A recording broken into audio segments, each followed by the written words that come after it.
Ang asawa kong tinitingala ng lahat. Magandang araw mga kamaster. Ating munang ibalik sa dati ang pamaraan ng kwento.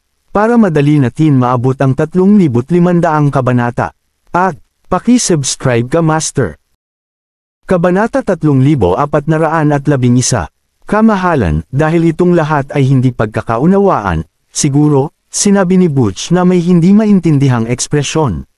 Ginulo sila ni Daryl sa isang wagayway ng kanyang kamay, maari na kayong umalis. Agad na tumango si Butch at aalis na sana nang nakita niya ang figure ni Dennis. Kamahalan, dapat ko bang turuan ng leksyon ang lalaking iyon dahil sa maling pakikitungo niya sa'yo? Tumitig siya kay Dennis. Ang galit ay umusbong sa kanya nang malaman na muntik na niyang patayin ang isang importanteng tao. Nang inig ng kusa si Dennis sa ilalim ng titig ni Butch habang nawala ang kulay sa kanyang mukha. Nahirapan siyang tumayo nang maramdaman ang panlalambot ng kanyang mga paa. Humugot ng malalim na hininga si Dennis at umiling, hindi na iyon kailangan. Gusto ko lang na umalis kayo hanggat maari.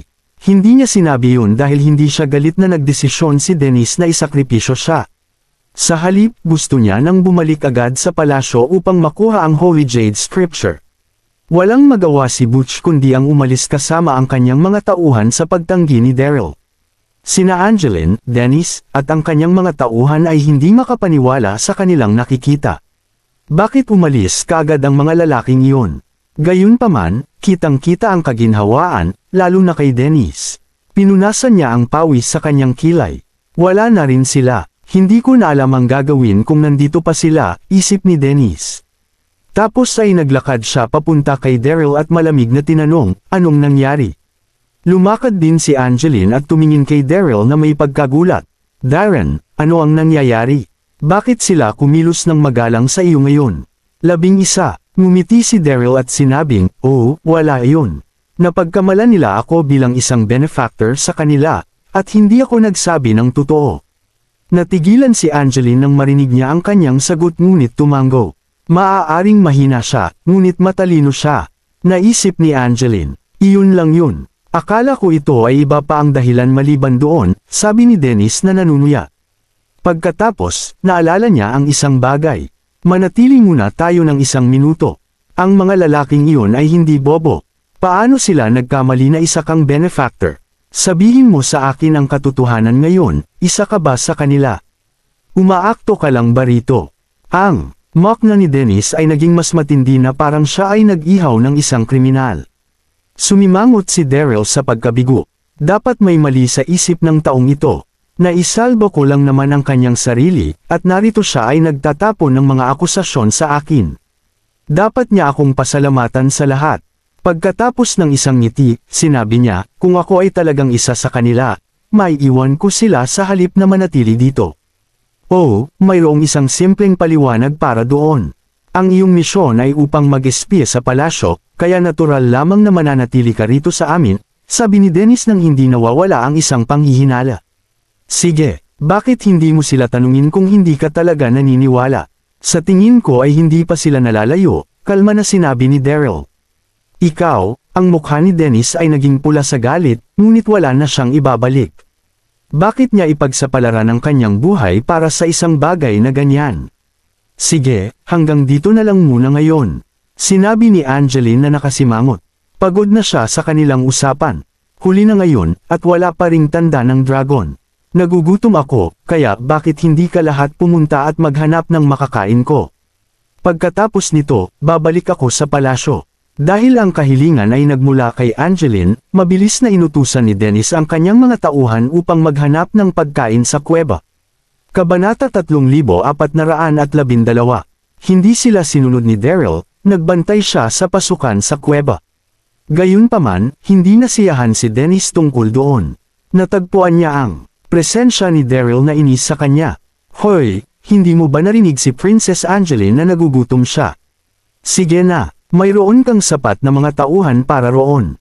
Hindi ko na kailangang pumunta. Bukod pa ron, ako ay isang bantay ng hari, kaya kailangan kong manatiling malapit kay Prinsesa Angeline sa lahat ng oras upang gawin ng maayos ang aking trabaho. Malaki pagbabago sa ekspresyon ni Dennis. Ang natitirang mga tauhan niya ay nakatitig ng hindi masaya kay Daryl. Dapat siyang parusahan dahil sa pakikipag-usap muli sa batang Panginoong si Dennis. Binigyan ni Dennis si Daryl ng isa pang sulyap bago lumabas kasama ang kanyang mga tauhan upang maghanap ng pagkain. Maswerte sila na nahuli nila ang isang kuneho ng walang oras, na mabilis silang inihaw pagkatapos mag-set up ng isang hukay ng apoy. Ang kalagayan ni Angeline ay napabuti sa paningin ng lechon na kuneho. Naiinis si Daryl, at dahil sa kanyang katayuan, hindi siya pinayagang kumain kasama si Angeline. Kaya, lumabas siya sa yungib upang hintayin siyang matapos ang pagkain. Ang mga mata ni Dennis ay nagsimulang maglint ng masama. Nag-gesture siya para sa ilan sa kanyang mga tauhan na sundin ang lalaki sa labas ng kuweba. Hoy! Sumigaw si Dennis nang humakbang siya sa labas. Tumalikod si Daryl at malamig na tumingin kay Dennis. Anong gusto mo? Mahinahon niyang tinanong siya kahit nakilala niya si Dennis at ang kanyang mga tauhan ay naghahanap ng problema. Oh, wala, sabi ni Dennis ng buong pagmamalaki. Sobrang yabang mo para sa isang bantay lamang ng hari. Hindi ko nais na gumawa ng anuman sa iyo sa harap ni Prinsesa Angeline, ngunit hindi nangangahulugang pinatawad kita. Pagkatapos, itinuro niya ang lugar sa harap niya at sinabi sa isang tono na walang iniwan na silid para sa negosasyon. Bibigyan kita ng isang pagkakataon upang gawin ito sa akin. Lumuhad at humingi ka ng tawad, at patatawarin kita. Asterisk na, may sayad ba siya sa kanyang ulo o kung ano? Gusto niya akong lumuhad sa harap niya. Ha! Isip ni Daryl. Pagkatapos, sinabi niya, bakit ako hihingi ng tawad sa iyo? Sa katunayan, dapat mong pasalamatan ako sa pagsalba ng iyong buhay. Ang mga kalalakihan ni Dennis ay natameme. Wala silang narinig na nakikipag-usap sa kanilang batang Panginoon tulad ng dati. Kasabay nito, nagalit si Dennis sa galit. Tila naging mababa ang tingin ko sa iyo. Maaari ko bang ipaalala sa iyo na ang aking ama ay isang pinuno ng garrison at na ikaw ay walang iba kundi isang bantay ng hari? Naisip mo ba ang mga kahihinatnan na haharapin mo sa pagsasalita sa akin ng ganyan? Ang kanyang ekspresyon ay mayabang, alam niyang tama siya. Bilang anak ng commander ng garrison, si Dennis ay karamihan sa mga mamamayan ng kapital sa ilalim ng kanyang hinlalaki. Walang kabuluhan sa kanya ang buhay ni Daryl. Gayunpaman, kalmado si Daryl. Ngumiti siya at nagsimulang bumalik sa kuweba. Dapat na natapos na ni Angeline ang pagkain, kaya oras na upang ibalik siya sa palasyo. Tumayo ka doon. Ang galit ni Dennis ay umabot sa limitasyon nito. Nakaramdam siya ng napahiya. Gaano katindi ang pagwalang bahala sa kanya ni Daryl sa harap ng kanyang mga tauhan. Ang kanyang galit ay pinakulo ang mas naisip niya ito. Ilalagay kita sa iyong lugar.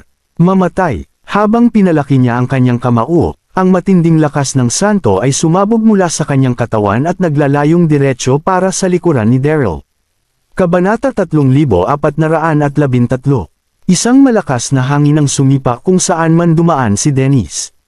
Ito ay tunay na isang hindi kapani-paniwalang puwersa. Inilagay niya ang lahat ng mayroon siya sa isang suntok na iyon, naghahanda na ilabas ni Daryl na may isang pag-atake.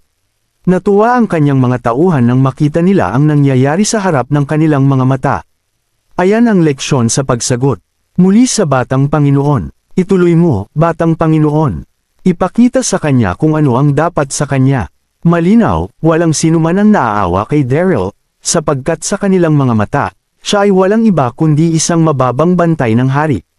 Nakuha niya ang nararapat sa pagsagot ng walang paggalang kay Dennis. Galit na galit si Daryl kahit na pinanatili niya ang isang nagyelo ng ngiti sa kanyang mukha. Baliw siya, tama, binigyan ko siya ng isang pagkakataon, at ito ay kung paano niya ako binabayaran. Huminga siya ng malalim at naghanda para sa paparating na pag-atake. Kahit na malakas si Dennis, hindi pa rin siya malakas upang maging tugma ni Daryl. Tumigil ka, sigaw ni Angeline tulad ng malapit nang mapunta si Dennis kay Daryl. Natutuwa siya sa kanyang pagkain nang marinig niya ang kaguluhan sa labas, kaya lumabas siya upang makita kung ano ang nangyayari. Pagkatapos, nakita niya sina Daryl at Dennis na nag-aaway. Mabilis siyang lumakad papunta sa kanila at binigyan si Dennis ng nagyayelo na sulyap. Galit siya sa kanya dahil sa pambubuli kay Daryl noong siya lamang ang dahilan na sila ay buhay pa. Sa paningin ni Angeline, mabilis na pinigilan ni Dennis ang ginagawa niya. Mayroon ka bang sapat na pagkain, Prinsesa Angeline? Tinanong niya nang may nasasaktan ng ngiti, sinusubukan na magkaila ang galit sa kanyang puso.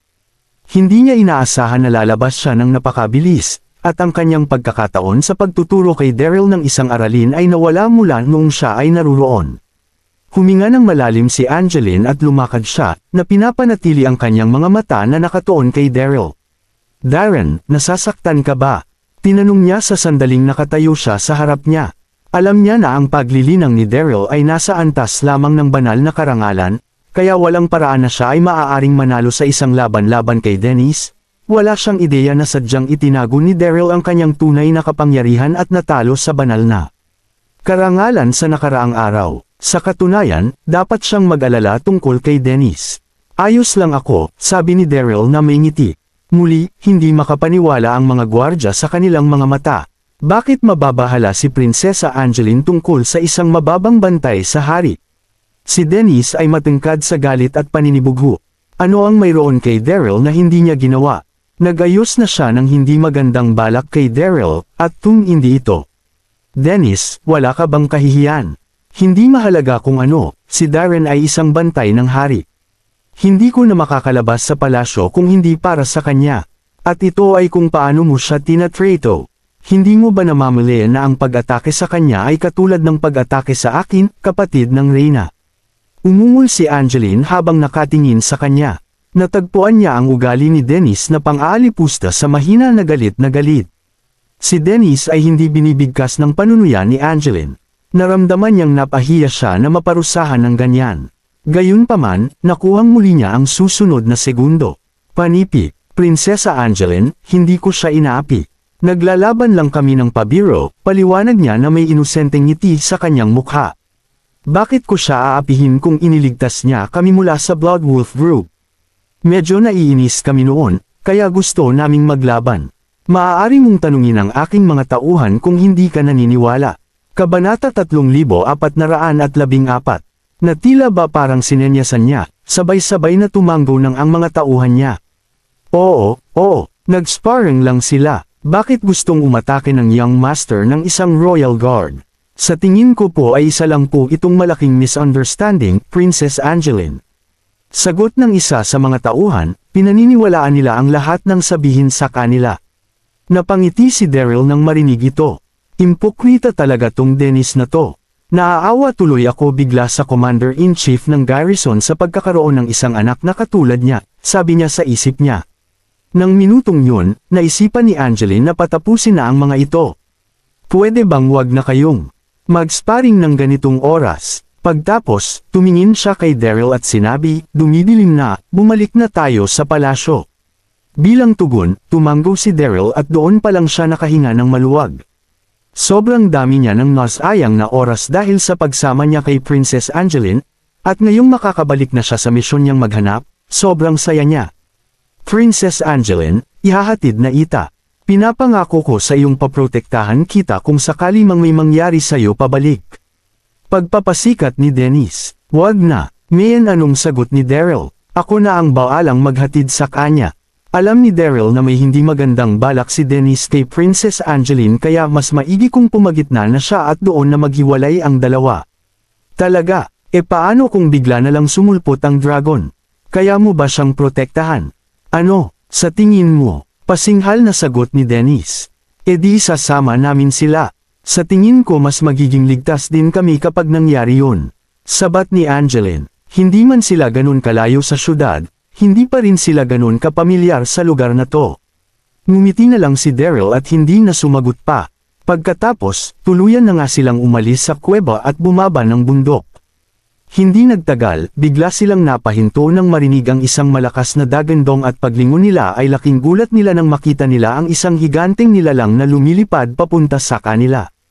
Ang nilalang na ito ay napapalibutan ng itim na kaliskis na tinatakpan ang buong katawan at ang sobrang pulang mga mata nito ang higanteng pinasuko ni Daryl noon.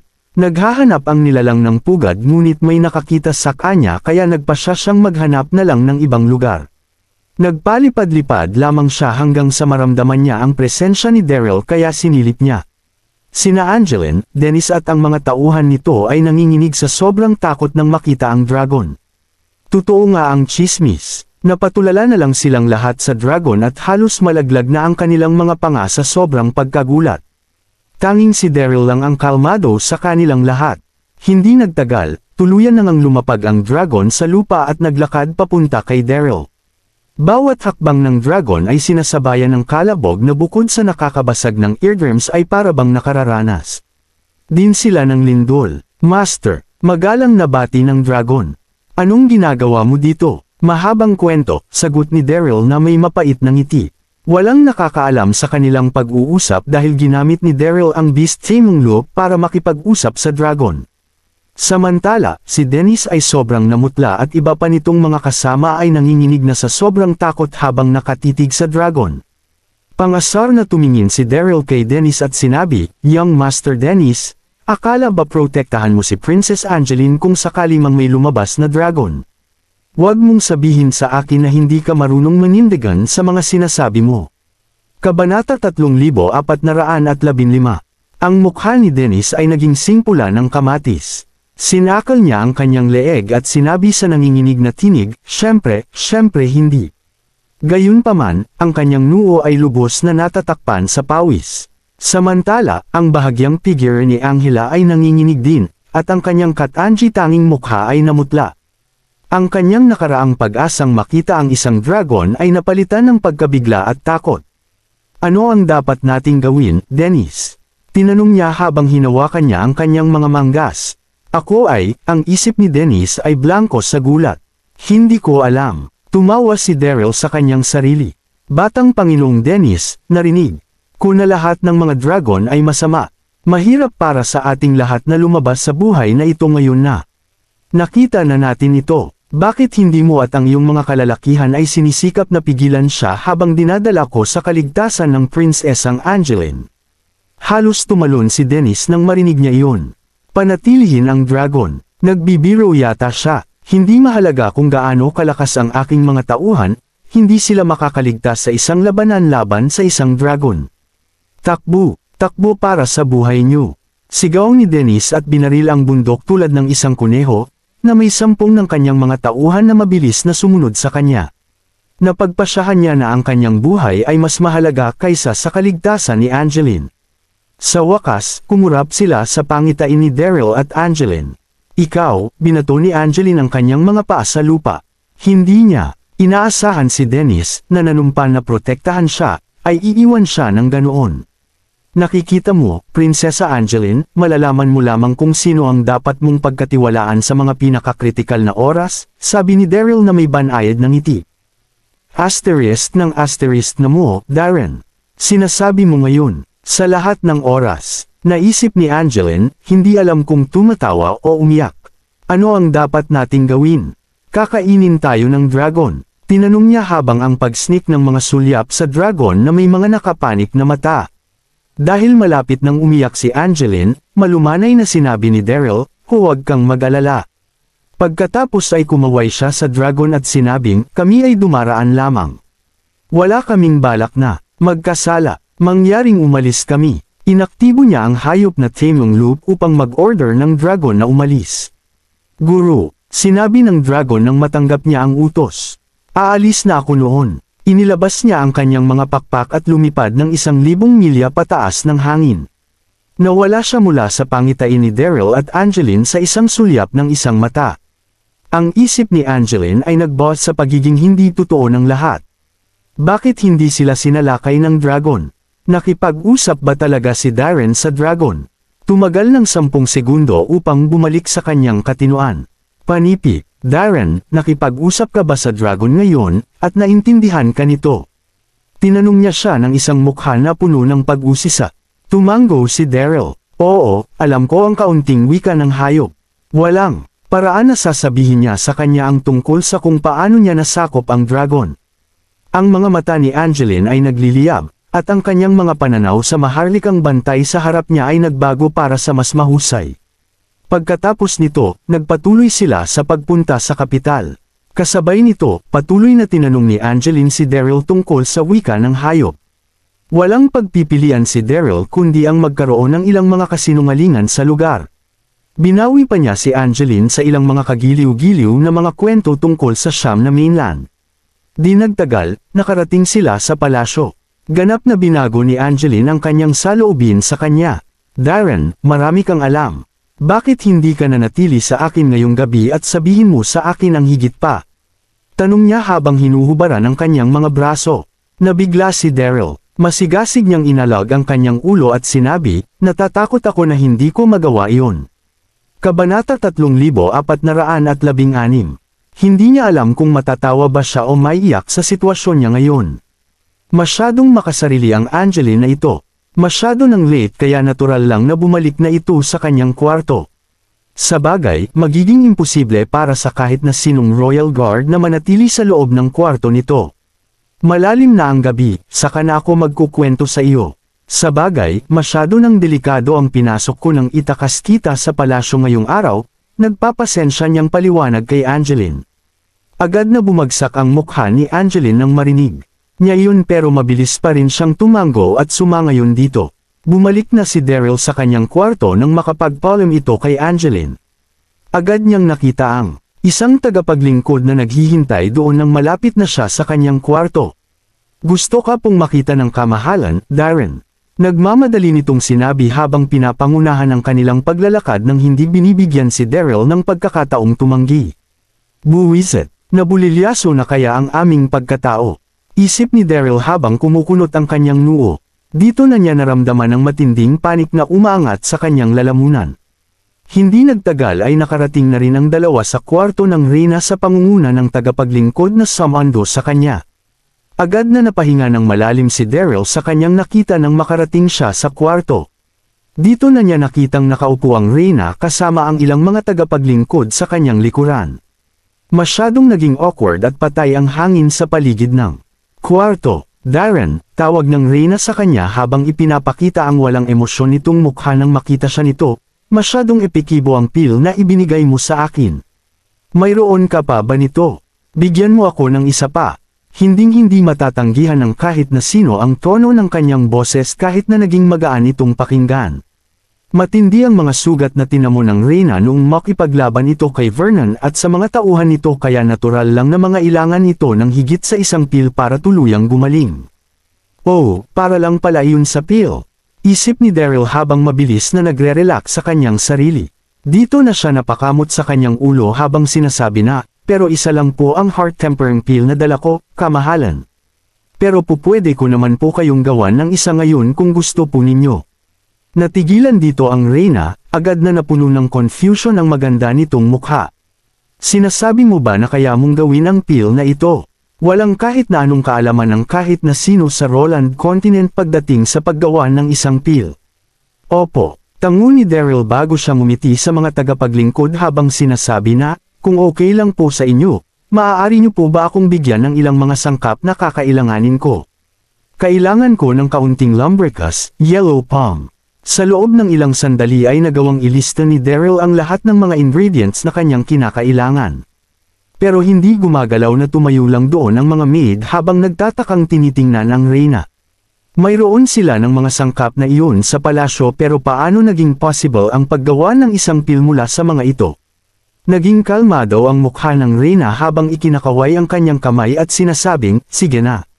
Kahit na naging kakaiba para sa kanya ang ikinikilos ni Daryl, napagdesisyonan pa rin itong magtiwala matapos noong gabing iyon. Opo, kamahalan. Dito na nagmamadaling kinuha ng tagapaglingkod ang mga inilistang sangkap ni Daryl. Hindi nagtagal ay nagawa ng Ayla Taga ang mga sangkap sa kanyang harapan, dito na naglabas si Daryl ng isang ceramic na palayok para ilagay sa ibabaw ng apoy. At pagkatapos ay inilagay na niya ang mga sangkap na kanyang hiningi ng paisa-isa sa palayok. Naging sigurado at sukat ang bawat galaw na kanyang ginawa. Dito na naging magkahalo ang nararamdaman ng reyna at ng kanyang mga tagapaglingkod. Possible nga kayang makagawa ito ng pil sa pamamagitan ng kanyang ginagawa ngayon.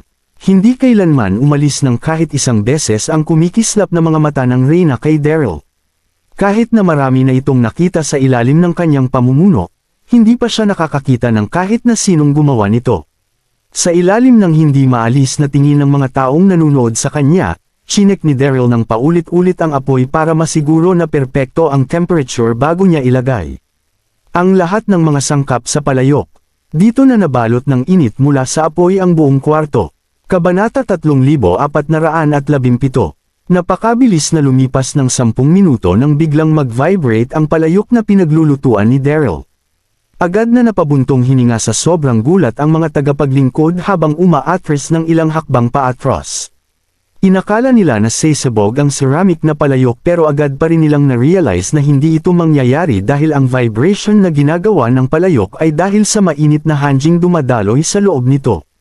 Dito nang umiti si Daryl habang binubuksan nito ang takip ng palayok.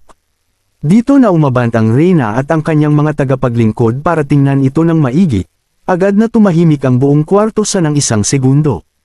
At pagkatapos ay agad na napabuntong hininga ang mga ito habang nirerespeto at hinahangaan nilang tinitingnan si Daryl. Nagawa niya nga ito. Isang matamis na amoy naman ang lumabas mula sa ilalim ng palayok na bumalot sa buong kwarto. Oo, ito ay walang iba kundi ang heart-tempering pill na ginawa ni Daryl. Kunin mo po ito, kamahalan. Sabi ni Daryl habang inaalok ang pill sa Reyna. Ininom ng Reyna ang pill at pagkatapos ay agad na gumanda ang kanyang pakiramdam. Mabilis na bumalik ang sigla sa kulay ng kanyang mga pisngi na mas nakapagpaganda pa ng husto sa kanya. Hindi ko inakalang magtatanglay ka ng ganitong klase ng kaalaman, Darren. Tuluyan nang bumalik ang dating lakas ng aking katawan matapos kong inumin ang pill na ibinigay mo. Ikaw nga talaga ang pride ng Golden Lion Principality. Sabi ng Reyna habang bahagyang ngumingiti sa kanyang mukha, pero nagpakita naman ng ibang emosyon ang kanyang mga mata sa noong mga sandaling iyon. Nasabik ng gusto si Daryl sa ginawang papuri ng Reyna kaya naisip niya na gamitin ang oportunidad na ito para hingin ang Holy Jade Scripture.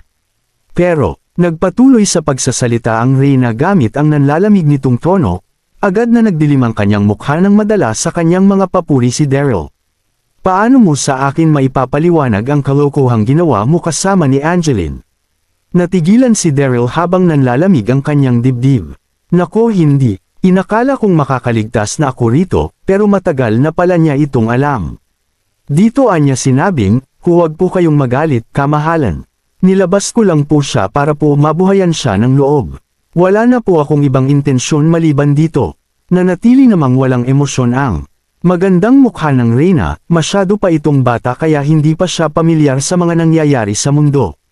Pero dapat mo pa ring malaman na masyado pa ring mapanganib para sa kanya ang paglabas ng palasyo. At pagkatapos ay bigla na lang itong sumigaw sa sobrang galit, mga bantay, itapon niyo ito sa kulungan ng 2 linggo para magtanda. Siguradong matututo na rito si Daryl matapos ng ginawa nitong pagsuwi sa kanyang likuran.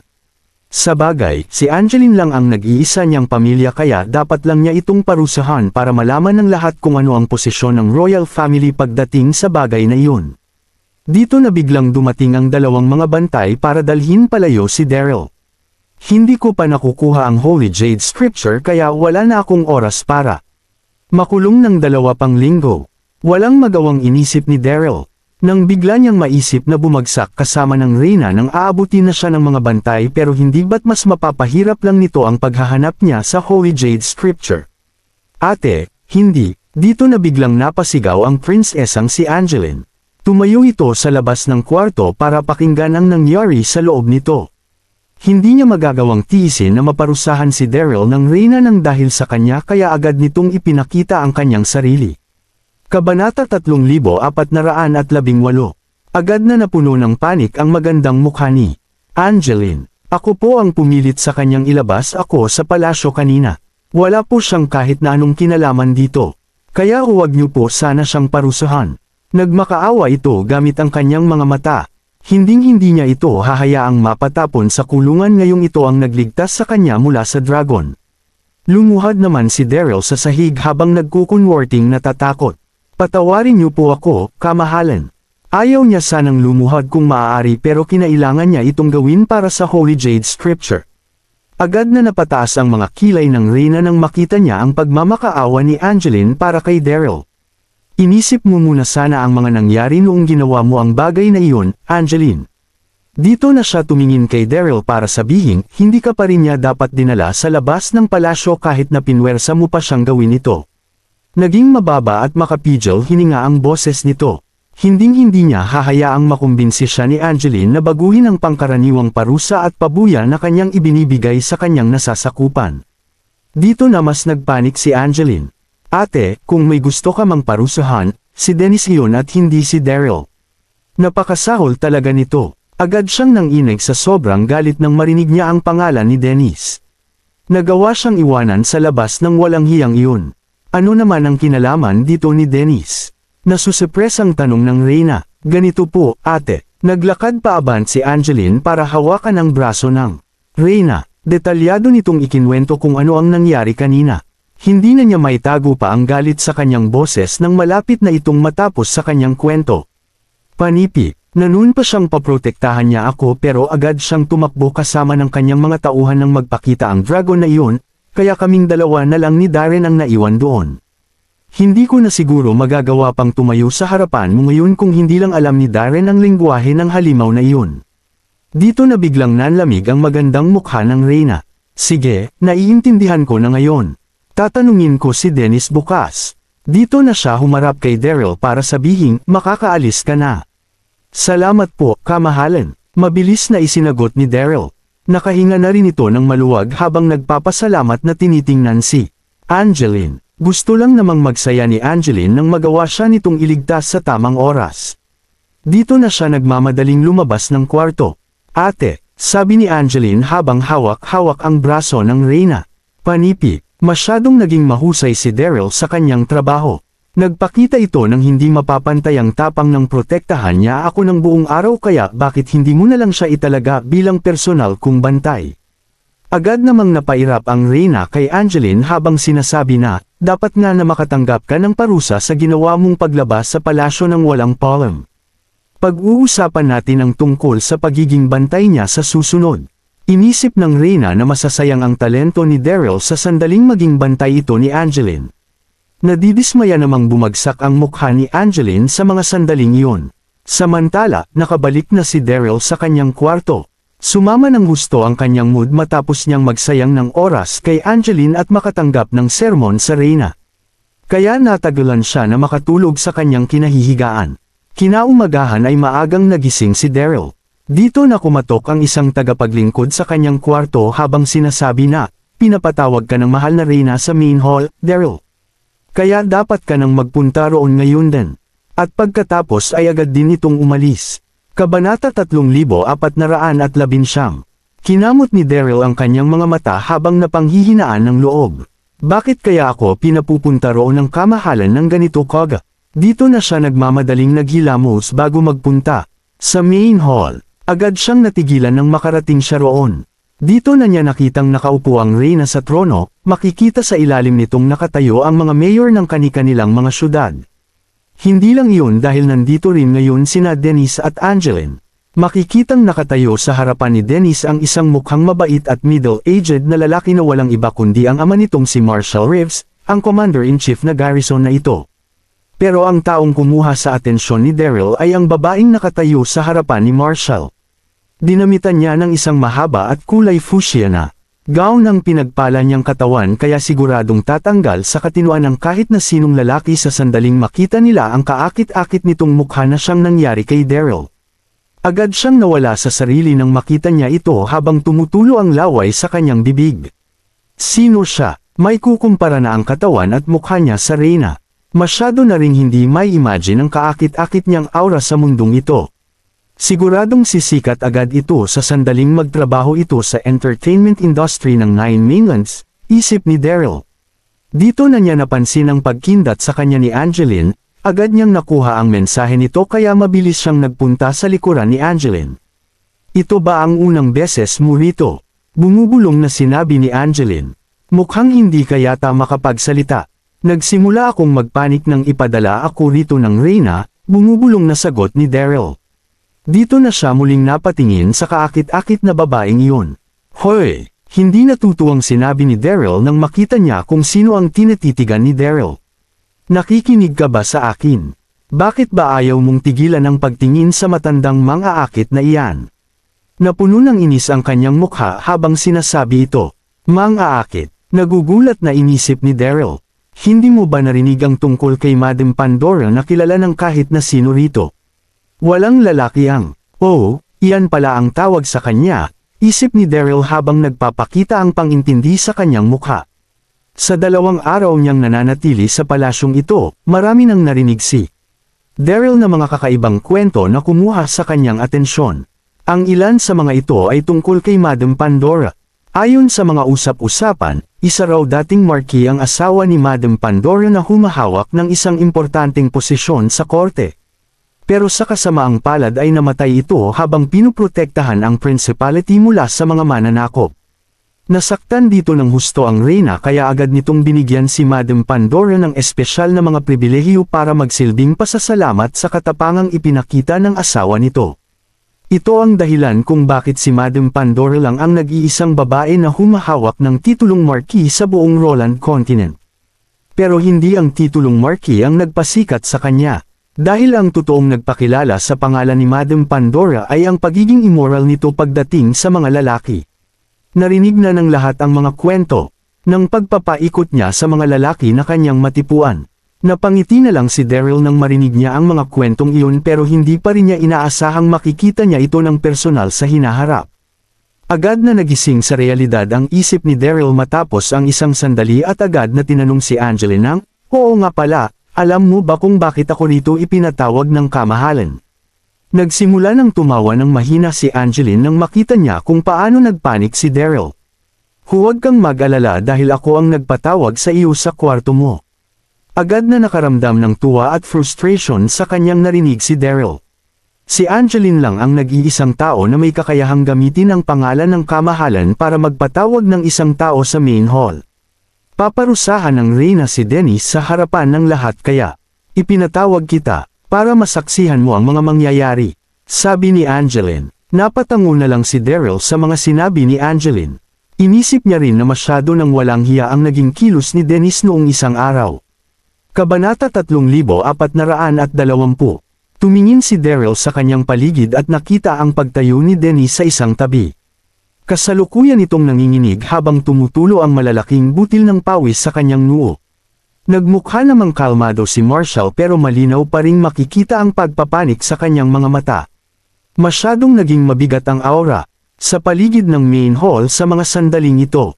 "Marshall," mahinang sinabi ng reyna. "Kamahalan," sagot ni Marshall habang naglalakad para tumayo sa harapan ng reyna.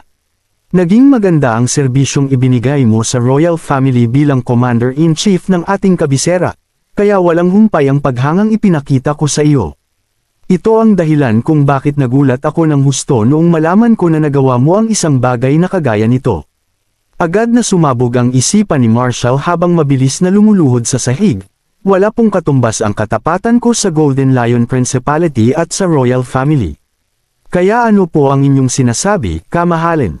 Bahagya namang huminga ang reyna.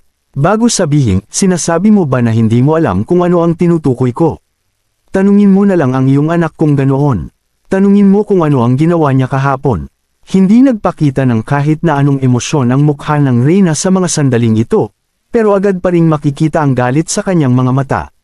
Paano itong hindi magagalit ngayong inabandona ni Dennis ang kanyang kapatid sa kritikal na sandali ng buhay nito? Dito na biglang napatingin ang lahat kay Dennis na kasalukuyang namumutla sa mga sandaling iyon. Dito na siya biglang napaluhod habang sinasabi na, "Huwag po kayong magalit, kamahalan. Hindi ko po inabandona si Princesa Angeline." Dito na biglang pinutol ni Prinsesa Angeline si Dennis sa kanyang pagsasalita. "Ang lakas ng loob mong magsinungaling sa harapan ko ah. Agad kang tumakbo kasama ng iyong mga tauhan nang magpakita ang isang dragon kahapon para hayaan kaming mamatay doon. Siguradong nasa tiyan na kami ngayon ng dragon kung hindi lang kayang makipag-usap ni Daryl sa dragon." Mas tumindi ng tumindi ang galit ni Angeline habang nakikipag-usap siya kay Dennis. Agad na nagbitaw ng kani-kanilang mga insulto kay Dennis ang mga mayor ng iba't ibang lungsod nang marinig nila iyon. Isang kawalang hiyaan ang pag-abandona kay Prinsesa Angeline sa gitna ng importanteng sandali ng kanyang buhay. Oo nga, at siya pa ang anak ng ating commander-in-chief. Mataas ang naging tingin ko sa kanya noon, pero ngayon, agad na nagbago ang itsura ni Marshall habang nagpapawis ng husto ang kanyang noo. Nakaramdam Ito ng matinding kahihiyan sa pagkakaroon ng anak na katulad ni Dennis. Samantala, mangiyak-ngiyak na si Dennis nang sabihin nitong, hindi niyo po naintindihan ang aking intensyon noong gawin ko yun, kamahalan. Hindi ko po kayo tinatakbuhan. Umalis lang po ako para maghanap ng tulong. Natatakot nitong sinabi habang tumutulo ang luha sa kanyang mga mata. Inakala niya nakakainin ng dragon sina Daryl at Angeline kaya walang kahit na sino ang makakapag-ugnay sa kanya sa pangyayaring iyon. Pero hindi niya inasahang makakaligtas ang mga ito para sabihin sa Reyna ang buong pangyayari. Agad namang sumanghal si Angeline sa kanyang narinig. Napaka-imposible para ritong paniwalaan iyon. Dito na nagsimulang magpanik ng husto si Dennis habang naghahanda na ipaliwanag ang kanyang ginawa nang. Biglang sumigaw si Marshall nang, napakawalang kwento mo, talagang hayop ka. At pagkatapos ay agad nitong sinampal si Dennis matapos niyang malaman na ginawa talaga ni Dennis ang bagay na iyon. Masyadong, naging malakas ang ibinigay nitong sampal kaya agad na namaga ang mukha ni Dennis pagkatapos nito. Ama, iyak ni Dennis na nabubulunan sa sarili niyang mga luha, hindi ko inabandona si Prinsesa Angeline, umalis lang po talaga ako para kumuha ng dagdag na tauhan. Kabanata 3421. Agad na naman hidi si Marshall nang marinig niya iyon kaya muli niyang sinampal si Dennis. Hayop ka, huwag ka nang magpaliwanag pa. Nagdala ka ng kahihayan sa pamilya natin. Hindi ganito ang ginawa kong pagpapalaki sa iyo. Sumumpa tayo na paprotektahan natin ang Reyna at ang royal family pero nagawa mo pa rin ang bagay na iyon. Napuno ng hinanakit ang mukha ni Dennis habang hindi makapagsalita sa kanyang kinatatayuan. Hindi pa tapos sa kanya si Marshall nang ituro nito ang kanyang mukha habang sumisigaw ng, paano mo nagawang abandonahin si Prinsesa Angela sa delikadong sandali ng kanyang buhay? Hindi ako karapat-dapat na maging ama mo kung hindi kita paparusahan ngayong araw. Dito na siya sumigaw sa mga bantay sa labas ng palasyo, mga bantay, kunin niyo ito at latiguhin ng 100 beses. Sa totoo lang ay hindi kakayanin ni Marshall na pagdaanan ni Dennis ang sakit mula sa 100 beses na paglatigo, pero mas matindi ang sasapitan ni Dennis sa mga kamay ng Reyna kung hindi niya ito gagawin. Agad na bumagsak ang katawan ni Dennis sa lupa nang marinig niya ang sinabi ng kanyang ama. Sapat na ang pag-imagine niya sa sakit na dadalhin sa kanya ng 100 beses na paglatigo para tuluyang mamatla ang kanyang mukha. Dito na nagpakita ang ilang mga bantay para kaladkarin siya palayo. Hindi nagtagal ay narinig na ng lahat ang mga sigaw ni Dennis sa mula sa labas. Nanatili namang kalmado ang mukha ni Marshall habang naririnig ito. Kasalanan ko po na hindi ko siya napalaki ng tama, kamahalan. Sisiguruhin ko po na matututo siya ng leksyon sa pangyayaring ito. Kaya humihingi po ako ng tawad sa nangyari kahapon, sabi ni Marshall sa Reyna habang naglalakad paaban. Tahimik naman itong pinag-isipan ng Reyna. At pagkatapos ay agad itong tumingin kay Angeline para magtanong ng, ano sa tingin mo, Angeline? Masyado nang malalim ang pagiging magkadugo nilang dalawa kaya agad siyang nagalit ng malagay sa peligro ang buhay ni Angeline. Pero nakahanda pa rin siyang palampasin ito kung yun ang sasabihin ni Angeline. Napakagat naman ng bahagya si Angeline sa kanyang mga labi habang nag-iisip. Dito na siya ngumiti habang sinasabi na, bakit hindi natin tanungin si Darren? Dito na nasurpresa ang lahat maging ang Reyna at si Marshall. Agad na napatingin mula ulo hanggang paang. May magkahalong nararamdaman na si Marshall kay Daryl nang paulit-ulit habang iniisip kung paano nagawang pahalagahan ng ganito ni Prinsesa Angeline ang isang mababang bantay na katulad ni Daryl. Maging ang ibang mga mayor ay napatingin kay Daryl sa sobrang curious. Bakit naman hihingi si Prinsesa Angeline ng opinyon sa isang bantay? Ano ang relasyon niya kay Prinsesa Angeline? Hindi naman pinansin ni Daryl ang pagtitig ng lahat sa kanya.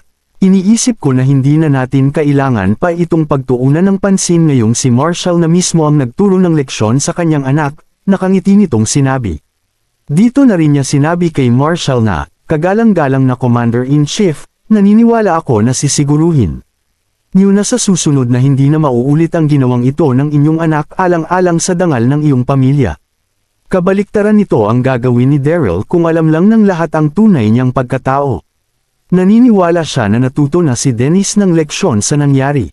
Oo, sisiguruhin ko ang bagay na yan, sabi ni Marshall habang ipinapakita ang nasasaktan niyang ngiti. Nabastos siya ng husto matapos siyang pagsabihan ng isang mababang bantay sa harapan ng lahat, pero agad niya pa ring pinigilan ang kanyang galit sa takot na harapin ang gigil sa kanila ng Reyna. Kung ganoon ay tapos na ang problemang ito. Oo nga pala, magpadala kayo ng mga tauhan para tingnan ang dragon na nakita ni Prinsesa Angeline. Kahapon, mahinang sinabi ng Reyna, isang seryosong bagay ang pagpapakita ng isang dragon sa kanilang kabisera. Opo, kamahalan, iisang sagot ng lahat. Dito na biglang nagsalita si Madam Pandora, sinabi ni Prinsesa Angeline na may kakayahan si Darren na makipag-usap sa dragon. Kung ganoon ay magagawa niyang malaman kung nasaan na ito ngayon. At pagkatapos ay agad niyang tiningnan ng nakangiti si Daryl, dito na biglang nilamon ang buong pagkatao ni Daryl ng angkin nitong kagandahan. Kabanata 3422. Para sa mga mata ni Madam Pandora, siguradong mayroong kakaibang husay si Daryl para ituring ito ng ganito ni Prinsesa Angeline. Dito na muling napatingin ang lahat kay Daryl. Siguradong maiiwasan nila ang hindi inaasahang pagkamatay ng kanilang mga tauhan kung gagamitin ni Daryl ang kanyang husay para malaman kung nasaan ang dragon. Ano sa tingin mo, Darren? Nakangiting sinabi ng Reyna sa kanya. Siguradong magagawa ng kabiserang maghanda ng isang taktika para mapigilan ang pagpagsok dito ng dragon sa sandaling masabi ni Daryl kung nasaan na ito ngayon. Napakamot na lang sa kanyang ulo si Daryl nang hindi nito malaman kung ano ang kanyang irereact. Paano niya magagawang ilaglag ang kanyang dragon? Pero paano niya rin magagawang tanggihan dito ang Reyna? Matapos niya itong pag-isipan, napagdesisyonan ni Daryl na utusan ng palihim ang dragon na lumayo sa kabisera ng Golden Lion Principality sa ngayon. Kamahalan, hindi na natin kailangan pang mag-aksaya ng oras para hanapin ang dragon na iyon, sabi niya. Bakit? Nasusupres ang sagot ng Reyna. Ganito rin ang pagkasurpresang naramdaman ng mga tao sa paligid. Ngumiti naman si Daryl habang kalmadong sumasagot nang makausap ko ang dragon kahapon. Nalaman ko na wala itong plano na gumawa ng pugad sa mga bundok na nasa labas ng kabisera. Agad itong umalis nang pakawalan niya kami ni Prinsesa Angeline. Kasalukuyan na itong malayo sa Golden Lion Principality ngayon. Natahimik dito ang Reyna habang nakahinga naman ng maluwag ang ibang mga tao sa paligid. Hindi na nila kailangan pang alalahanin ang tungkol sa dragon na iyon. Pero hindi naman dito nakumbinsi si Marshall. Nakuha nito ang interes ko. Naniwala talaga ako sa iyo kanina pero kung titingnan ang mga nangyari ay masasabi ko na takot ka lang na hanapin ng mag-isa ang dragon na iyon, hindi ba? Ito ang dahilan kung bakit ka biglang nagdahilan sa harapan namin. Nakilala sa angkin niyang lakas ang dragon na iyon kaya siguradong nasa paligid lang ito ng ating kabisera. Maaari ba naming sisihin ka sa sandaling atakihin itong bigla ang aming kabisera? Kahit na napuno ng hustisya ang kanyang mukha, nanlamig naman ang kanyang mga mata habang tinitingnan nito si Daryl. Siniguro niya na pagbabayaran nito ang kahihiyan na kanyang tinanggap mula rito kanina. Dito na biglang nag-usap-usap ang lahat ng tao sa paligid. Tama nga ang Commander-in-Chief. Sigurado na isang malaking gulo kung nasa labas pa rin ang kabisera ngayon ng dragon. Mas mabuti ng paghandaan natin ito kaysa pagsisihan natin ang mga mangyayari. Napakunot naman ang noo rito ng tahimik na si Daryl. Nagmalaki naman ng husto si Marshall habang nakakatanggap ng suporta sa maraming tao. Ano ang masasabi mo rito, Daryl? Hindi kita pipigilan sa gusto mong isipin. Nakangiting isinagot ni Daryl. Hindi na siya mag-aaksaya pa ng oras sa isang tao na kagaya ni Marshall. Pero wala namang plano si Marshall na palampasin ito. Agad siyang tumingin sa kanyang paligid habang malakas na sinasabing, kagaya nga ng sinabi ko, isa siyang duwag kaya sigurado ako na hindi niya alam kung paano makikipag-usap sa halimaw na iyon. Ito ang dahilan kung bakit niya hanapin ang dragon na iyon. Oo nga no, may sense ang mga sinabi niya. Hindi pa ako nakakarinig ng kahit na sinong marunong makipag-usap sa isang halimaw sa mundong ito. Kabanata 3423. Dito na nagsimulang magalit si Daryl. Buwisit, siguradong hindi na tama ang pag-iisip ng isang ito. Dapat lang na maparusahan ang kanyang anak sa ginawa nitong pang-aabandona kay Prinsesa Angeline. Kaya bakit niya ito biglang ibinuntan sa akin? Nadidismaya namang tiningnan ni Madam Pandora si Daryl sa mga sandaling ito. Ano kanyang nagtatanglay talaga ito ng kakaibang kakayahan pero mukhang na-overestimate niya nga ito. Siya, Naroon ako nang makipag-usap siya sa dragon at nakita ko kung paano niya ito ginawa sa harap ng aking mga mata. Kaya tigilan mo na ang paninira sa kanya, sabi ni Prinsesa Angeline habang galit na tumatama ang kanyang paningin sa mga tao sa paligid. Nagalit siya ng husto kay Marshall, dahil wala na sana siya rito kung hindi lang siya niligtas ni Daryl kahapon. Dito na sumabog sa ketitawa si Marshall. Masyado ka pa pong inosente Prinsesa Angeline. Naniniwala ako na hindi katawa-tawa ang iyong pinagdaanan pero marami pa rin talagang butas ang iyong kwento. Paano naging posible para sa mga taong makipag-usap sa isang mabagsik na dragon? Ang rason kung bakit hindi kayo nito inatake ay dahil busog pa ito kaya ginamit itong pagkakataon ni Darren para paikutin ang kwento at magsinungaling para magpa-impress sa harapan ninyo. Sa madaling salita ay sinuwerte lang siya nang umalis ang dragon na iyon. Wala pa akong naririnig na kahit anong tungkol sa lengguwahe ng halimaw sa buong buhay ko. Pinagmukha niyang sigurado at confident ang kanyang sarili sa kanyang mga sinabi. Ikaw, agad namang namula rito ang mukha ng hindi makapagsalitang si Prinsesa Angeline. Mukhang ang lohikal ang mga sinabi ni Marshall kaya agad siyang nahirapan sa pagsagot dito. Si Daryl naman ay agad na namangha sa lawak ng imahinasyon nito. Tumigil na kayong lahat sa pakikipagtalo. Mahinang sinabi ng Reyna. Dito na biglang tumahimik ang lahat na nakapagpatahimik ng husto sa buong hall. Darren, marunong ka bang makipag-usap sa mga halimaw o hindi? Tanong ng nagtatakang Reyna sa kanya matapos niyang maisip ang kanyang mga narinig. Napakamot na lang sa kanyang ulo si Daryl habang mapait na ngumingiti at sinasabing, kung sinasabi niyang painpeke ko ito, edi painpeke ko ito. Wala na siyang pakialam para depensahan ang kanyang sarili, wala rin namang maniniwala sa kanya kahit na ano pa ang aking sabihin. Nanlalamig namang tumawa rito si Marshall, naniwala siya na nahuli niya sa akto si Daryl sa mga sinabi niyang iyon. Dito na siya sumigaw ng, dapat lang na maparusahan ka sa pagsisinungaling na ginawa mo sa harapan ng mahal na Reyna. Ito talaga ang kanyang goal ang pilitin si Daryl na amining hindi siya marunong makipag-usap sa mga halimaw para maparusahan sa pagsisinungaling na ginawa nito sa harapan ng Reyna. Agad siyang napunta sa tuktok ng sitwasyon matapos niyang makapaghiganti kay Daryl. Napakunot naman dito ang noo ng Reyna habang naguguluhan ang kanyang mga mata. Gusto niyang gumawa ng paraan para mailigtas si Daryl pero agad siyang kokondenahin. Nang lahat sa sandaling gawin niya iyon. Nanlalamig na tiningnan ng mga mayor si Daryl kaya walang kahit na sino sa mga ito ang nagtanggol sa kanya. Nang inig sa sobrang galit si Daryl dahil hindi siya makapaniwala na gagawin ito ni Marshall para lang maparusahan siya ng Reyna. Kabanata 3424. Hindi naman dito nagpanik si Daryl. Ngumiti ito ng bahagya kay Marshall bago ito sumagot ng, masasabi ko na malakas ka nga talaga ngayong ikaw ang commander-in-chief ng garrison na ito. Hindi naman siya pinansin ng Marshall habang sinasabi nito sa Reyna na, ubod nga talaga ng sama ang isang ito, kamahalan. Nagsinungaling siya sa iyo nang sabihin niya ang tungkol sa kakayahan niyang makipag-usap sa halimaw. Kaya hinihiling ko po sa inyo na ibigay ang pinakamatinding parusa sa kanya. Napuno ng tuwa ang kanyang mga mata habang sinasabi ang tungkol sa bagay na iyon. Nanatili namang walang reaksyon ang Reyna habang pinag-iisipan ang tungkol sa bagay na ito. Dito na biglang napangiti si Daryl habang sumasagot kay Marshall ng, kamahalan, sinasakyan ko lang po kayo nang sabihin ninyong hindi ako marunong makipag-usap sa mga halimaw. Hindi nito ibig sabihin na totoo ang aking mga sinabi. Hindi mo ba naisip na masyado ng matindi ang paghiling sa Reyna na parusahan ako ngayong hindi pa kayo sigurado kung marunong ba talaga akong makipag-usap sa dragon o hindi? Bahagya namang nabahala rito si Marshall. Kung ganoon ay paninindigan mo ang mga sinabi mo. Sagot nito habang ipinapakita ang nanlalamig niyang ngiti.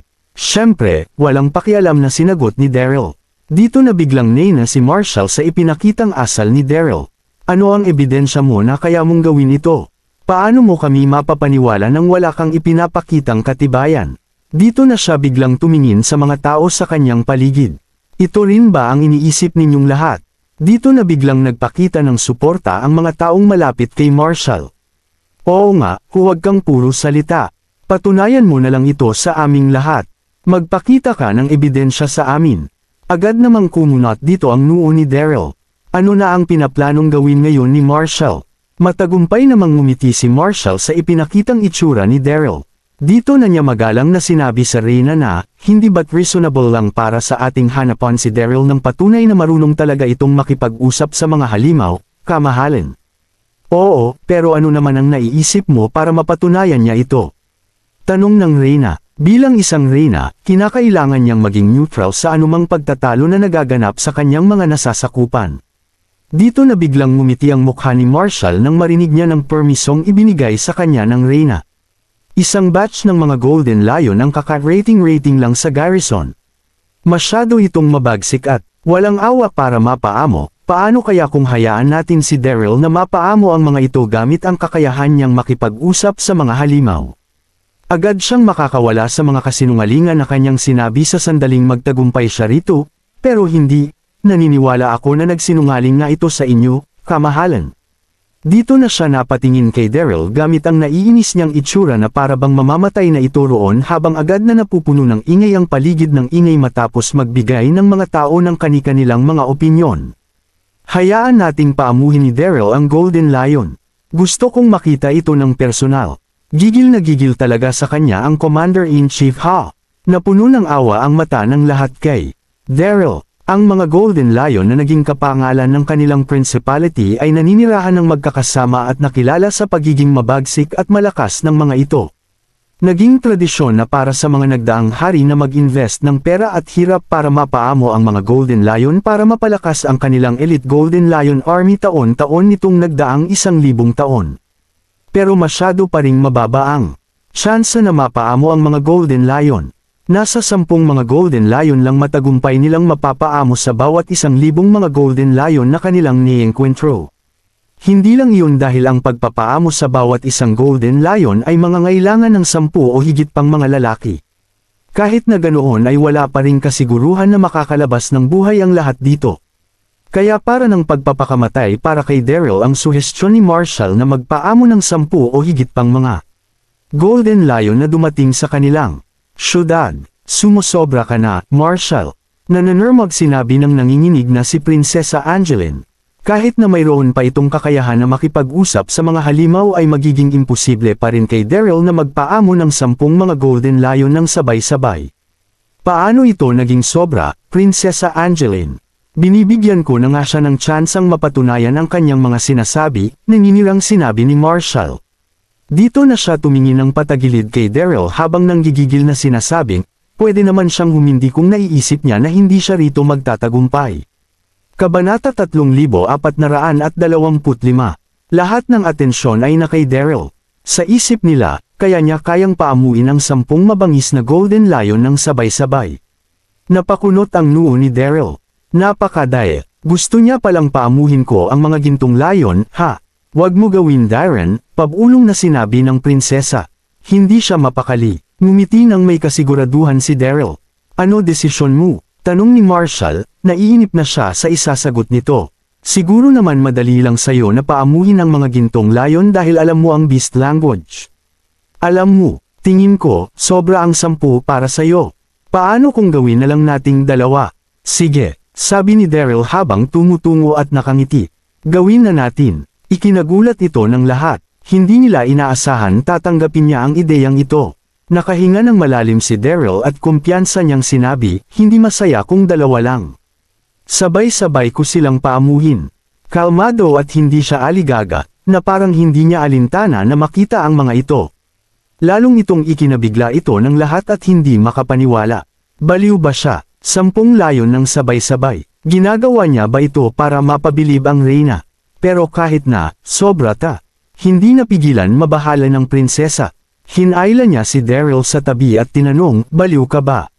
Nakakita ka na ba ng 10 gintong layon na nagngangalit ng sabay-sabay?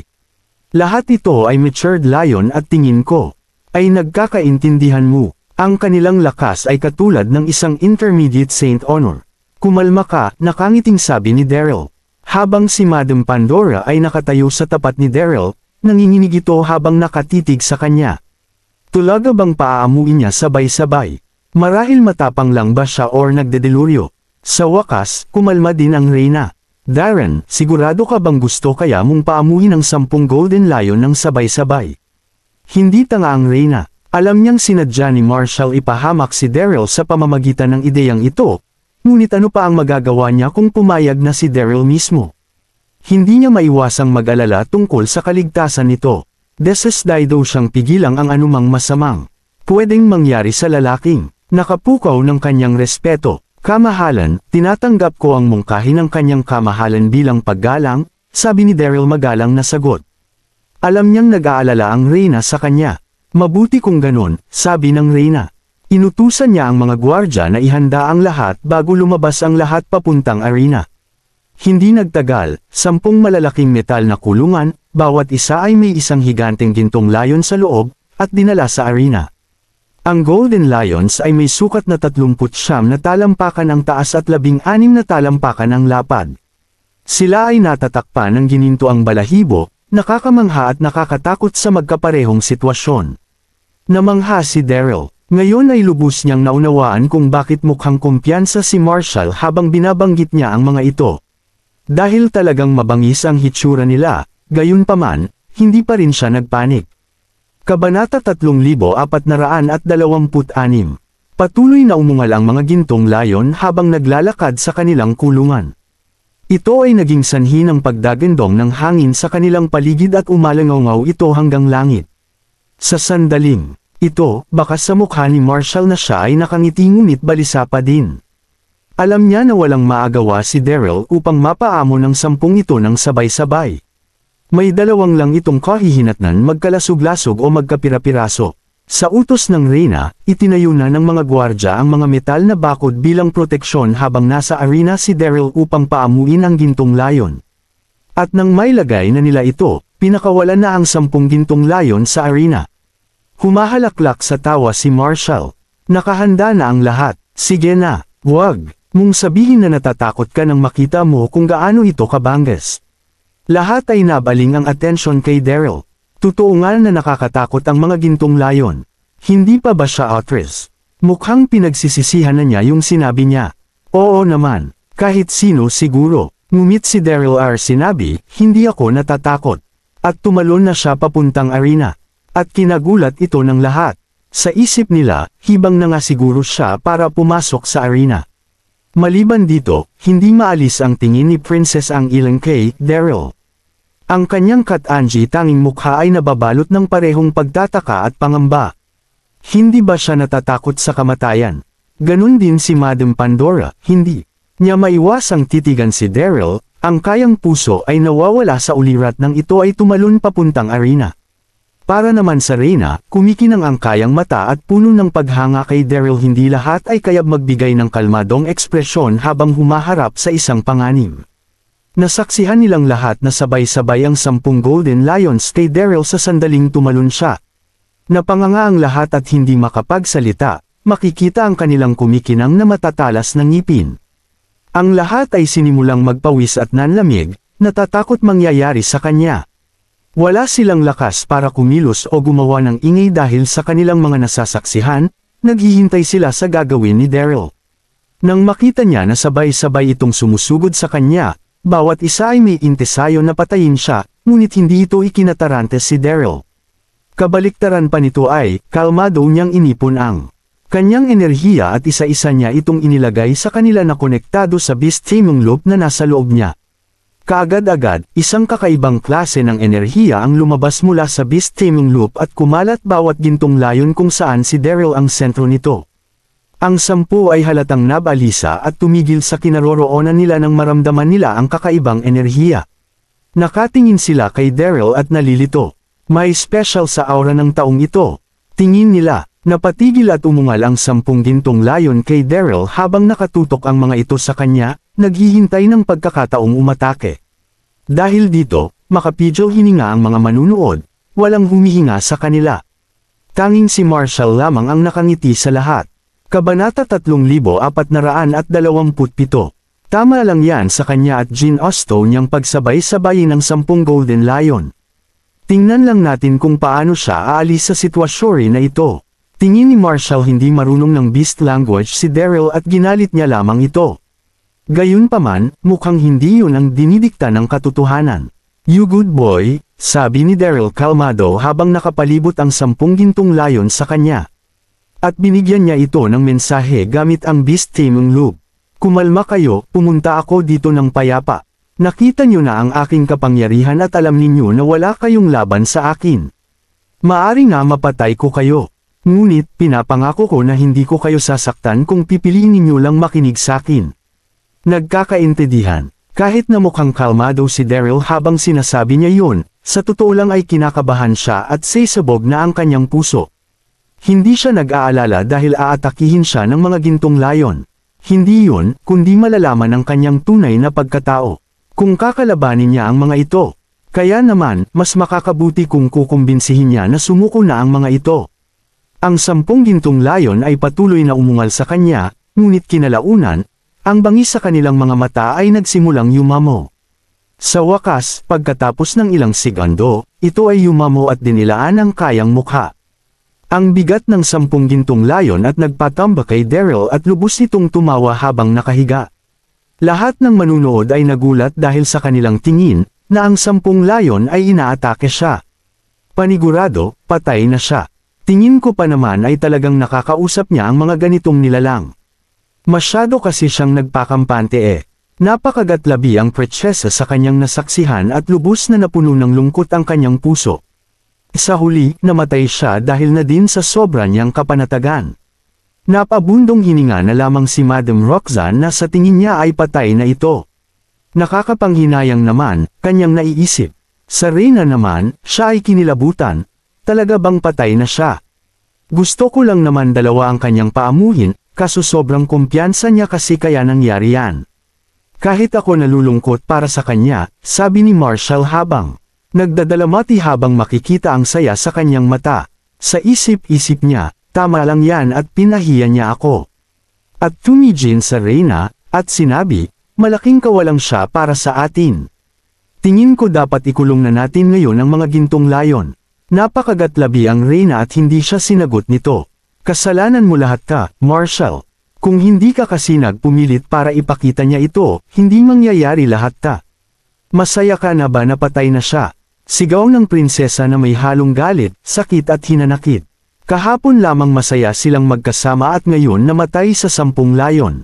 Dapat siya ang magiging personal guard ng prinsesa, ngunit naudlot dahil sa mga nangyari. Princess Angeline, paano naman naging kasalanan mo yun? Hindi ko naman siya pinilit na 10 gintong layon ang kayang paamuhin, sabi ni Marshall na mukhang inosente at walang kinalaman sa nangyayari. Ikaw, nagpula ang buong mukha ni Angeline dahil na din sa galit. Tama si Marshall, walang pumilit kay Daryl na paamuhin niya ang 10 layon sa isang bagsakan. Kayong lahat, tignan ninyo. Sigaw ng isa sa karamihan. Napatingin ang prinsesa sa itinuturo ng nito at siya ay nagulat. Sa gitna ng 10 gintong layon nakatayo si Daryl, walang galos. Hindi lang yun, bawat gintong layon ay umakto na parang pusa sa kanya, lahat ng tapang nito ay napalitan pagiging maamo sa kanya. Kabanata 3428. Nanlaki ang mga mata at hindi makapaniwala ang mga nakapanood sa ginawa ni Daryl.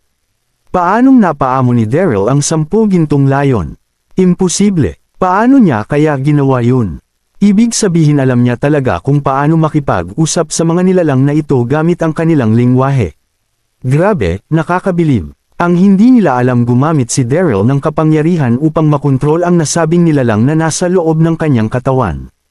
Alam niya na walang ibang paraan para mapaamo ang 10 Golden Lions.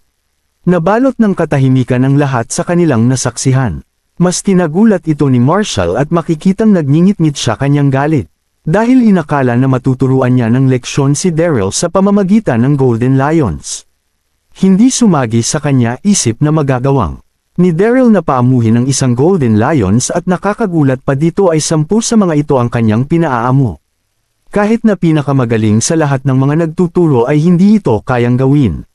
Darren, napakagaling mo, sigaw ni Angeline ba makikita ang saya sa kayang mga mata. Kahit ang Reyna at ang Madam Pandora napangiti din sa kanya. Hindi niya sila binaygo. Tunay na siya ay kakaiba sa lahat ayon sa kanila inaasahan. Kaya walang duda na si Angeline ay malaking ang kumpiyansa sa kanya. Ang galing. Tunay na nakakabilib ang iyong abilidad, Papuri ni Madam Pandora. Mas lalo siyang nagiging interesado sa binata. Napangiti si Daryl sa kanyang natanggap niyang papuri, sa kabilang banda ay lalong ikinagalit ni Marshall ito. Paanong hindi siya nagalit kung nag-backfired lahat ng plano niya? Kamahalan, ako po ay naniniwala na ngayon kayo ay nagtitiwala sa akin patungkol sa pagsasalita sa wika ng mga layon. Sapagkat, aking naipamalas sa inyo ng maayos kung paano paamuhin ang 10 gintong layon, ayon kay Daryl habang nakangiti. Hindi ganun kalakas ang kayan boses, ngunit sapat ito para marinig ng lahat. Sa isang sandali, napag-alaman ni Marshall na lahat ng tao ay nakatingin sa kanya. Yun. Hiyang-hiya siya habang napapakamot sa ulo, hindi alam kung ano sasabihin. Marshall, kailangan mo humingi ng tawad kay Darren sa pag-aakusang nasisisnanggaling siya sa kayang kamahalan, ayon kay Angeline. Sabay alis ng tingin patungo sa mga manunood at kaya nila sinabihan, bilang Commander-in-Chief sa mahang ito, ang ugaling pinakita Marshall ay hindi nababagay sa kanya posisyon. Kaya naman, marapat lang na humingi siya ng tawad kay Daryl sa harapan ng lahat. Tumuwinggong umaayon ang mga manunood. Oo, hindi basta-basta yan si Darren. Ang iyong kagalang-galang ay dapat humingi ng tawad. Tama si Princess Angeline. Sa pangyayaring ito, makikita sa mukha ni Marshall na unti-unti itong nagbago dahil na din sa kahihiyan unti-unti bimabalot sa kanyang puso. Na siyang isang Commander-in-Chief ng samahan ay hihingi ng tawad isa mababang uri gwardiya. Siguradong wala nang seseryoso sa kanya matapos yun. Kabanata 3429. Habang nag-iisip si Marshall kung paano makakaalis sa gulo ito, sinabi ng Reyna, Marshall, siguradong ako mali. Humingi ka din ngayon ng tawad kay Darren. Pagkatapos nito, ay tumingi siya kay Daryl, ang kayang mata ay punong-puno ng paghanga. Opo, kamahalan, wala siyang pagpipiliin kundi gawin ang sinabi sa kanya. Naglakad siya patungo kay Daryl, malumanay na boses, kayang sinabi, patawad, Darren. Patawad at ako'y bapusobro aking sinabi. Sana ay mapatawad mo ako. Ang paghingi niya ng tawad ay kanyang sinabi habang nagngingit-ngit sa galit at kahihiyan kayang nararamdaman. Buwisit ka, Darren. Pagbabayaran mo ta. Kahit batid ni Daryl ay ngumiti lamang ito at hindi niya ito dinibdib. Pinapatawad ko na po kayo, aming kagalang-galang. Sa totoo lang, kung hindi rin dahil sa iyong paanyaya, hindi ko maipapamalas sa lahat ang taglay kong kapangyarihan. Ang ugali ni Daryl patungo sa kanya hindi matanggap at ito ay sumasagad sa sukdulan, ngunit pinili niyang pigilan ito at manahimik na lamang. Katahimikan, ipinag-utos ko na simula ngayon, si Darren na ang hahawak sa posisyon bilang commander ng Royal Guards. Ito ay isang gantimpala para sa kanyang pambihirang pagganap ngayon bilang isang beast trainer, sabi ng Reyna habang kanakaway ng kanyang kamay. Ang mga manunood ay nagpahayag ng kanilang pagkamangha habang tinitignan si Daryl na may inggit sa kanilang mga mata. Di nagtagal, unti-unti silang nagkumpulan upang ibigay siya ng kanilang pagbati. Isang ngiti at onting usapan ng tugon ni Daryl sa bawat isa sa kanila. Lumapit din si Madam Pandora sa kanya, at sa malumanay na boses, sinabi niya, kamahalan, napakaganda ng iyong pagganap. Paano mo po ito nagawa? Ano ang sikreto sa pagpapaamo ng Golden Lions? Bakas sa kanyang mukha na interesado talaga niyang malaman. Napangiti si Daryl. Siguro, ang wika ng mga beast ay masyadong mahiwaga upang ipaliwanag kung paano ito gumagana sa ilang simpleng salita. At habang ipinaliliwanag niya ito, hindi niya mapigil ang mapahanga sa kagandahan ni Madam Pandora. Makikitang nabalisa ang mukha ni Madam Pandora at sinabi, kung yun dahilan, maari pwede nating hanapan ng araw para mas mapag-usapan pa natin ng masinsinan. Sana, huwag mong tangihan ang aking paanyaya. Pagkatapos, pinakitaan niya ito ng isa magandang ngiti at umalis. At ang ngiting palang iyon ang bumiyo na sa araw ni Daryl. Ngunit, nagbalik tanaw sa kanya na dapat ay hindi siya mapalapit masyado sa Madam Pandora. Makalipas ang isang oras, bumalik si Madam Pandora sa kanyang tirahan, sa Hibiscus Manor, na matatagpuan sa Timog Silangan, sulok ng kabisera ng lungsod. Ang manor ay may sukat ng isang football field at puno ng maraming halaman.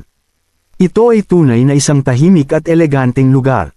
Habang nakaupo siya sa isang upuan sa tapat niya ay may nakaupo din na lalaking nakasuot ng armas na buwisit. Habang iniinom ang layang inumin at nagpatuloy, ngayon lang ako napahiya ng ganito. Hindi. Ang kanyang galit ay walang limitasyon dahil sa nangyari ngayon una ang kanyang anak at ngayon siya naman. Napangiti si Madam Pandora at sinubukan siyang aliwin. Kagalang-galang, hindi mo kailangang mag-aksaya ng hininga sa isang batang tulad niya. Ngunit sa totoo lang, ako ay naging interesado sa. Tumayo siya upang salinan pa ito ng panibagong inumin. Kabanata 3430. Kahit sino ay magugulat kung makitang ginagawa niya iyon.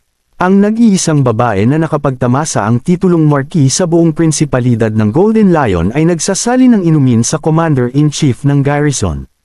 Nag-init hindi niya ito ginagawa dahil gusto niya kung hindi dahil may lihim siya na si Marshall Laman ang nakakaalam. Natawa si Marshall. Mukhang nagkaroon siya ng tagahanga. Tama ba? At bigla sinungab ang bibig nito at tinignan siya na may galit sa mga mata. Kamahalan ako ay nasasaktan, sabi ni Madam Pandora habang nakikita sa kanyang mukha ay siya ay nasasaktan.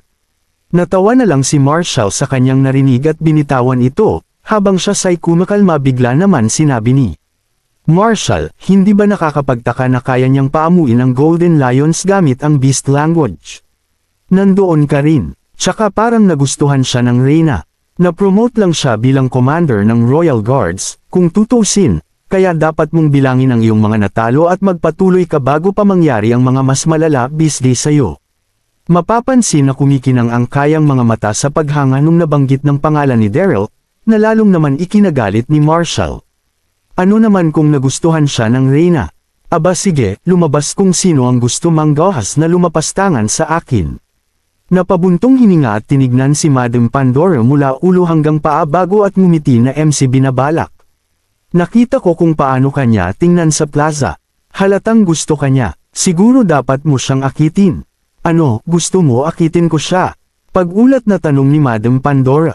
Tumango si Marshall at kumpiyansang sinabi, sa kagandahan at ugali mo tungo sa mga lalaki, sigurado akong mahuhulog siya sa iyo nang wala sa oras. At pagkakataon ko nang pabaksakan siya sa oras na mahulog na ang loob niya sa iyo. Natitiyak niyang gagana ang kanyang plano dahil walang sinumang tao sa buong prinsipalidad ang hindi nabibighani sa alindog ni Madam Pandora simula noon pa man. Napapakagatlabi si Madam Pandora, iniisip kung paano niya ililihis ang usapan sa ibang bagay. Totoong hinahangaan niya si Daryl, ngunit yung akitin siya. Parang medyo sobra ito. Dumilim ang oras sa mukha ni Marshall magkayang mapansin ang pag-aalinlangan sa kanyang mukha. Panipi, ano? Ayaw mo, malalim ang kayang pagkakasabi at ito ay may pagbabanta. Nanginginig at madaling sinabi ni Madam Pandora, sige, gagawin ko na. Nag-iwan ito ng mapait na pakiramdam sa kanyang labi. Kung buhay lang sana ang asawa niya, hindi na niya siguro kailangang magdusa sa kahihiyang ito. Para sa sinumang tagalabas, maaaring. Mukhang ang pagkakaroon ng titulong Marquis ay isang kamangha-mangha bagay, ngunit ang katotohanan nito ay, siya ay nag-iisa. Siya ay nagdurusa sa isang kapalaran na mas masahol pa sa kamatayan kung hindi siya pumayag na tulungan si Marshall. Sa wakas ay nasal-ayan ang ngiti sa mukha ni Marshall nang pumayag itong tulungan siya. Mabuti naman, huwag mag-alala, talagang susulitin. Kung ito habang tinulungan mo akong ibagsak siya, masaya niyang inubos ang kainag-inumin. Maghintay ka lang, Darren. Babagsak ka din. Pagkabalik sa palasyo, tumungo na si Daryl sa kanyang LED na puno ng magkakahalomang emosyon sa kanyang puso. Maraming salamat po, mga kamaster. Paki-subscribe, and hit the notification bell para sa susunod nating kabanata.